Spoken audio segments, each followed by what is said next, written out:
Hello दोस्तों, नमस्कार। एक बार फिर हरियाणवी दोस्त की खिचड़ी वाले चैनल में आपका फिर स्वागत है। दोस्तों, खिचड़ी वाला वर्ड तो मेरे को लाइफ टाइम याद रहेगा। काफ़ी अच्छी खिचड़ी बनाता हूँ, इसका मतलब मैं अपने चैनल पे। तो फिर दोबारा से आपकी ज़िंदगी के नए पड़ाव की किताब के साथ थिंक एंड ग्रो रिच, सोचिए और अमीर बनिए। हाँ दोस्तों, लोगों को लगता है कि क्या सच में सोचकर भी अमीर बना जा सकता है? हाँ दोस्तों, सोचकर भी अमीर बना जा सकता है। बस सोचने का तरीका होता है, एक प्लान होता है सोचने का भी। सिर्फ सोचकर या सपने लेने से दोस्तों अमीर नहीं बनता आदमी। थिंक एंड ग्रो रिच में यही बताया हुआ है कि सोचकर अमीर बना जा सकता है, लेकिन उसके सोचने के और उस अमीर बनने के कुछ फॉर्मूलेज हैं दोस्तों, स्टेप्स हैं। 1 2 3 4 5 6 7 8 9 10। तो 10 जो ज़िंदगी के आपके सोचने के जो तरीके हैं, 10 उन बातों के बारे में इसमें बताया गया है। नेपोलियन हिल के द्वारा ये नेपोलियन जो हिल के द्वारा ये लिखी गई है थिंक एंड ग्रो रिच, और जैको पब्लिकेशन में ये पब्लिश हुई है। ये मेरे हाथ में लेटेस्ट एडिशन है दोस्तों। ये किताब भी मैं पूरी एक एक दोस्तों में जो किताब है ना, आज तक जो मैंने किताबें पढ़ी है, मैं उन्हीं के बारे में मैं आपको बता रहा हूँ। और आगे जो मैं बुक लेके आऊँगा ना दोस्तों, पहले मैं पढ़ूंगा और तभी उसके बारे में मैं तभी उसको मतलब मैं रिकमेंड करने की कोशिश करूँगा। गलती से कोई अगर किताब मेरे से गलत किताब अगर मुझसे ख़रीदी गई और मुझे लगा ना कि उस किताब में उतना दम है नहीं और आपको अपना टाइम वेस्ट नहीं करना चाहिए, उसके बारे में भी दोस्तों मैं आपको ज़रूर बताऊंगा कि ये किताब, ये मैंने ख़रीदी थी किताब और इसमें इतना दम है नहीं, या फिर इसमें वो कंटेंट है नहीं जो आपकी ज़िंदगी को उस पर्पज़ को हासिल कर पाए जिस पर्पज़ को हासिल करने के लिए आपने वो बुक खरीदी थी। तो उसका भी ज़रूर मैं आपको परिचय करवाने की कोशिश करूँगा। तो ये किताब भी है दोस्तों, थिंक एंड ग्रो रिच, जिसको पढ़ने के बाद भी मेरी खुद की पर्सनल लाइफ में बहुत सारे फ़र्क आए, बहुत सारा मतलब मैंने ग्रो तो मैं नहीं बोलूँगा, अभी हमारी एज ही क्या हुई है, हमने ग्रो में तो हासिल ही क्या कर लिया है। बट इसको देखने के बाद, जो इस किताब थिंक एंड ग्रो रिच को पढ़ने के बाद मैंने यही महसूस किया है कि सच में हम अपने जो माइंड है ना, दिमाग में सोच सकते हैं और उस सोच को एक ऑर्गेनाइज्ड वे में प्लानिंग करके, जो हमारा सबकॉन्शियस जो माइंड होता है, हमारा जो अवचेतन मन होता है, जो बोलते हैं ना मन का क्या मन तो बेचारा बावरा, उस पागल मन को, उस बावरे मन को इधर उधर भटकने से ना बचा के एक उस मन की ताकत, मतलब उस अवचेतन मन को इतना कठोर करके उसको एक सही ऑर्गेनाइज्ड वे में डायरेक्शन दे के हम अपने लक्ष्यों को, अपने सपनों को हासिल कर सकते हैं। इस किताब में यही दिखाया गया है कि कैसे अपने अवचेतन मन को, the power of subconscious mind, उस बुक में जो दिया गया उसी बुक से और थोड़ा सा ज़्यादा इसके अंदर दिया गया है, पावर ऑफ सबकॉन्शियस माइंड, अब अवचेतन मन की शक्ति। वो किताब भी मैं आपके सामने जल्द लेके आने वाला हूँ। पढ़नी बाकी है थोड़ी, 50% वो कंप्लीट हो गई है बुक मेरी, 50% उसको पढ़ना अभी बाकी है। उस बुक का भी मैं आपको जल्दी से रिव्यू दूंगा। तो इस बुक के बारे में मैं आपको बता देता हूँ, think and grow rich. Think and grow rich में दोस्तों इन्होंने 10 कदम बताए हैं, 11th 12th, हाँ 12 चैप्टर दिए गए हैं। 12 चैप्टर मीन्स 12 कदम आपकी जो सफलता को, अमीर बनने की सफलता के बारे में। तो पहला है दोस्तों डिजायर। हाँ दोस्तों, इच्छा, desire, the starting point of all achievement, the first step to rich. अमीर बनने की सबसे पहली इच्छा क्या है दोस्तों? डिजायर। आप में इच्छा नहीं होगी ना कुछ, किसी कुछ बनने की, कुछ कर दिखाने की, कुछ कर गुजरने की जो इच्छा नहीं होगी ना, बर्निंग डिजायर अगर नहीं होगी, तो आप नहीं कर सकते हो। तो पहला स्टेप तो दोस्तों यही है, इन्होंने इसमें यही बताया हुआ है, फेथ। हाँ दोस्तों, विश्वास, visualisation and belief in the attainment of desire, the second step. दूसरा स्टेप क्या है? फेथ दोस्तों, विश्वास। मतलब जो वो डिजायर, जो आपने वो इच्छा पैदा की है, उसको कंप्लीट करने की, उसको पूरा करने का अगर आप में विश्वास नहीं होगा, फेथ नहीं होगा, तो भी आप वो काम नहीं कर सकते हो। तो सेकंड स्टेप।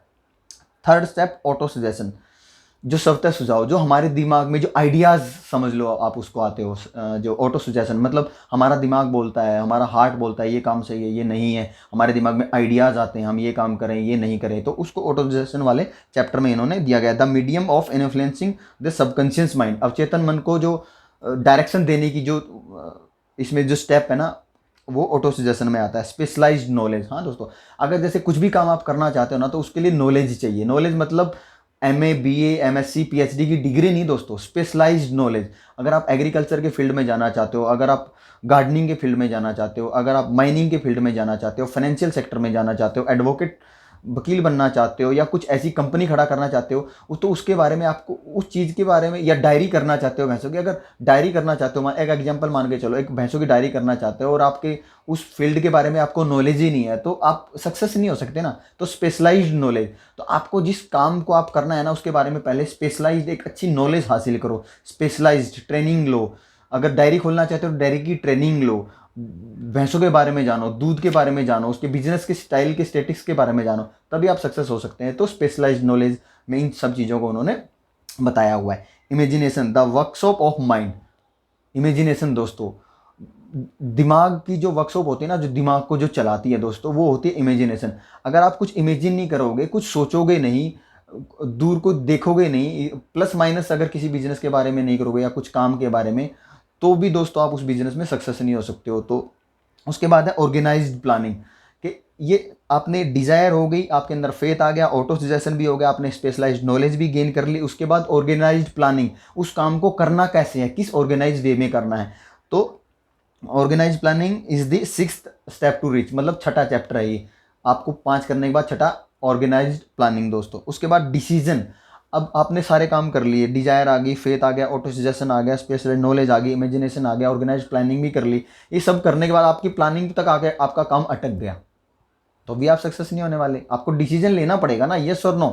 आपको ये बिजनेस करना है, आपको ये काम करना है या नहीं करना है, यस और नो। तो दैट इज डिसीजन दोस्तों, डिसीजन। उसके बाद परसिस्टेंस, डिसीजन भी ले लिया दोस्तों। अब आपने डिसीजन के बाद 7वां स्टेप आपका क्या होगा, उस काम, डिसीजन लेने के बाद काम जब आपने स्टार्ट कर दिया, तो उस काम में काफ़ी अड़चने आएंगी, काफ़ी रोड़े अड़ाएंगे लोग, काफ़ी बहुत सारी दिक्कतें आएंगी। तो उसमें आपके अंदर परसिस्टेंस होना चाहिए। परसिस्टेंस में दृढ़ काम करने की शक्ति होनी चाहिए, हट होनी चाहिए, जिद होनी चाहिए उस काम को करने की। हाँ, मैं ये काम सोचा है, मैंने, मेरे अंदर डिजायर है, फेथ है, प्लानिंग है और ऑटो सजेशन है, मेरा आइडिया अच्छा है और मैंने डिसीजन ले लिया है, तो अब मैं इस काम के ऊपर अड़िग रहूँगा और इस काम को कंप्लीट करके सक्सेस हासिल करके ही रहूँगा। तो उसको दोस्तों बोलते हैं परसिस्टेंस।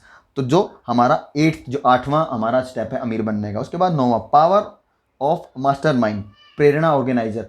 जो हमारा दिमाग होता है ना दोस्तों, उसके अंदर प्रेरणा भी होती है और ऑर्गेनाइजेशन भी होता है। हमारा दिमाग ही सब चीज़ों को ऑर्गेनाइज करके रखता है। मास्टर माइंड जो हमारा होता है, सारी चीज़ों के बाद डिसीजन हमने गलत तो नहीं ले लिया, हर चीज़ को कैलकुलेट करके, the power of master mind. उसके बाद द मिस्ट्री ऑफ 6 ट्रांसमिशन, रूपांतरण परिवर्तन। मतलब ये सारे काम आपने कर लिए, काम स्टार्ट भी कर लिया, तो उस, ये सारी चीज़ें, डिसीजन ले लिया, हठ धर्मी भी आपके अंदर, जिद भी आ गई, तो उसको इम्प्लीमेंट करना, रूपांतरण, उस सारी चीज़ों को एक जगह इकट्ठा करके उस काम को आगे स्टार्ट करना दोस्तों। ये 10th step of to reach है।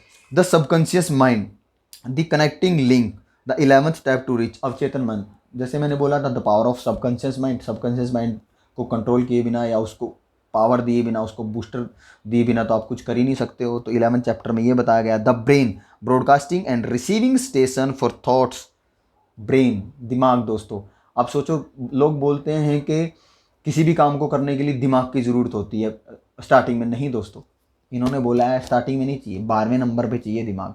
अगर आपके पास दिमाग नहीं होगा और आप सारी चीज़ें कर लोगे, तो वो दिमाग, मतलब ऑर्गेनाइज जो मैन पावर होगी, ट्रेंड मैन पावर, किसी एमबीए को आप हायर करके अपने बिजनेस को रन करवा सकते हो। लेकिन उससे पहले आपके अंदर डिज़ायर, आपके अंदर फेथ, ऑटो सजेशन, आपके अंदर परसिस्टेंस, ये सारी चीज़ें किसी काम को स्टार्ट करने के लिए, ये सारी चीज़ें होनी चाहिए। उसके बाद ही तो आप कोई काम स्टार्ट करोगे, और कोई काम स्टार्ट होगा जब वो बिज़नेस स्टार्ट होगा, उसके बाद ही तो आप उसको कंट्रोल करोगे दोस्तों। तो द ब्रेन, दिमाग से कि बिना तो कुछ है नहीं। लेकिन वो सोचो, इन्होंने फर्स्ट में नहीं रखा है ब्रेन, लास्ट में रखा है। फर्स्ट में दोस्तों डिजायर रखी है। मैं बार बार बोल रहा हूँ, किसी काम को करने की आपके अंदर डिजायर अगर होगी ना, तभी तो आप स्टार्ट करोगे। मैंने सोचा, बिना डिजायर के दोस्तों हम सुबह बेड से नहीं उठते हैं। बेड से क्यों उठते हैं? हमारे अंदर कोई इच्छा होती है, उठ के तो हमें ऑफिस जाना होता है, या खेत जाना होता है, या बाथरूम जाना होता है, या पानी पीना होता है, कुछ डिजायर होती है ना दोस्तों, इसीलिए हम बेड से उठते हैं। तो कोई भी काम बिना इच्छा, बिना वर्निंग डिजायर के नहीं होता है। तो पहला स्टेप डिजायर है दोस्तों, और आखिरी ब्रेन दिया है इन्होंने। उसके बाद द 6th सेंस, हाँ दोस्तों, जो छठी, आँख, नाक, कान, मुँह, जीभ, जो हम त्वचा बोलते हैं, ये हमारी 5 इंद्रियां होती हैं दोस्तों, जिससे हमारे शरीर को टेस्ट का, देखने का, महसूस, ये सारी चीज़ें हम 5 इंद्रियों से महसूस करते हैं। लेकिन जो छठी इंद्रियां होती है हमारी, बोलते हैं हम द 6th सेंस, बोलते हैं ये मेरे मन में पहले ही ऐसा आ गया, मुझे पहले से ऐसा आभास हो गया था कि ऐसा कुछ होने वाला है। तो दैट इज 6th सेंस। छठी इंद्रिया वो है जिसको महसूस किया जा सकता है, देखा नहीं जा सकता। अब कान को पता है हमें, कान है, जीभ है, मुंह है, हमारी स्किन है, बट दैट 6th सेंस जो है हमारी इंद्रिया, उसको महसूस किया जा सकता है, देखा नहीं जा सकता है। हमें बार बार लगता है कि नहीं, मुझे पता था ये काम ऐसा होने वाला है, इसीलिए मैंने नहीं किया। या मुझे पता था कि मैं हो जाऊंगा ऐसा, या ये काम करने से ये रिजल्ट आएगा, आई वाज अवेयर। तो उस चीज़ को दोस्तों सिक्स सेंस बोलते हैं। और सिक्स सेंस भी सारी चीज़ों में, आपके सोचने की क्षमता में, सक्सेस होने में, the think and grow rich में बहुत हेल्प करती है। तो ये बुक है दोस्तों, थिंक एंड ग्रो रिच, बहुत अच्छी किताब है। इसके मैंने आपको 13 के 13 चैप्टर के बारे में बता दिया है कि छोटा हिंदी में। वैसे ये इंग्लिश है लैंग्वेज, मेरे पास इंग्लिश एडिशन है, तो यही मैंने पढ़ा है। और हिंदी में भी आता है दोस्तों, think and grow rich. Then Hindi में इसका है सोचिए और अमीर बनिए, नेपोलियन हिल की ही है, ट्रांसलेटेड की गई है किसी अच्छे दूसरे विद्वान के द्वारा। तो आप उस बुक को भी पढ़ सकते हैं और अपनी लाइफ को कर सकते हैं चेंज। तो फिर मिलते हैं दोस्तों नेक्स्ट किसी वीडियो में। अगर आपने चैनल सब्सक्राइब नहीं किया है तो प्लीज़ सब्सक्राइब कर लो, अगर बेल आइकन नहीं दबाया तो बेल आइकन दबा लो। और आपको इस चैनल पे मिलती रहेंगी हर वीडियो इंटरटेनमेंट से रिलेटेड, नॉलेज से रिलेटेड, अपनी लाइफ की स्किल्स को इन्हेंस करने से रिलेटेड, और मेरी लाइफ के पर्सनल व्लॉग। तो मिलते हैं दोस्तों नेक्स्ट वीडियो में, तब तक के लिए नमस्कार, बाय बाय।